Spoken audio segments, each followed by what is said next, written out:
I fall asleep on the plane, which is what I do, and wake up as we're landing in Shannon. The moment we took off, after the woman in the pillbox hat had done the arm ballet explanations of what we should do if we crash, I felt myself begin to drift. Kenny, my husband, used to joke about it. It's like a switch, he'd say. If I want you to stop talking, all I have to do is put you on a plane. He was funny like that. I still miss him, and his betrayal invokes a strangely convoluted sentiment in my soul, like loving and hating him in the same beat. How could he leave me just as our life together was getting interesting?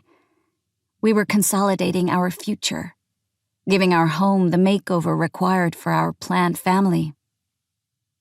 Dad said from the start that it would never work, and in a strange way, he was right.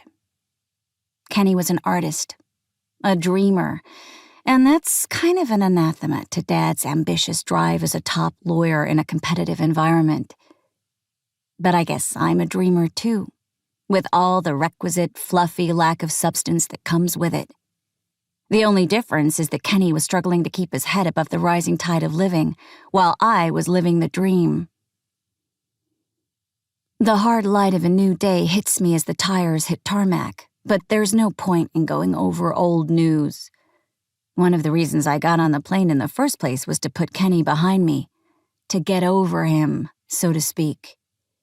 You have to rely on yourself, Dad said, because people always let you down in the end. Sure, he has an inflexible streak, or he wouldn't be so successful, but Mom is still with him after all these years, so they must have got something right. Anyway, the last thing I remember before drifting off is, what's the point of all those safety explanations when no one really listens? If there's an in-flight emergency, people will naturally panic, so it's probably best to just sleep through it. I'm not so much a fatalist as a realist. If it's my turn, well, maybe God does have a plan. I wheel my luggage out of the airport building and discover the car I've booked. A strange little thing. A Ford Escort, apparently. All angles. And the color, more suited to a canary than a car. I wonder if the hire car company bought vibrantly colored cars to make them stand out against the backdrop of gloom that is overshadowing my first day in Ireland.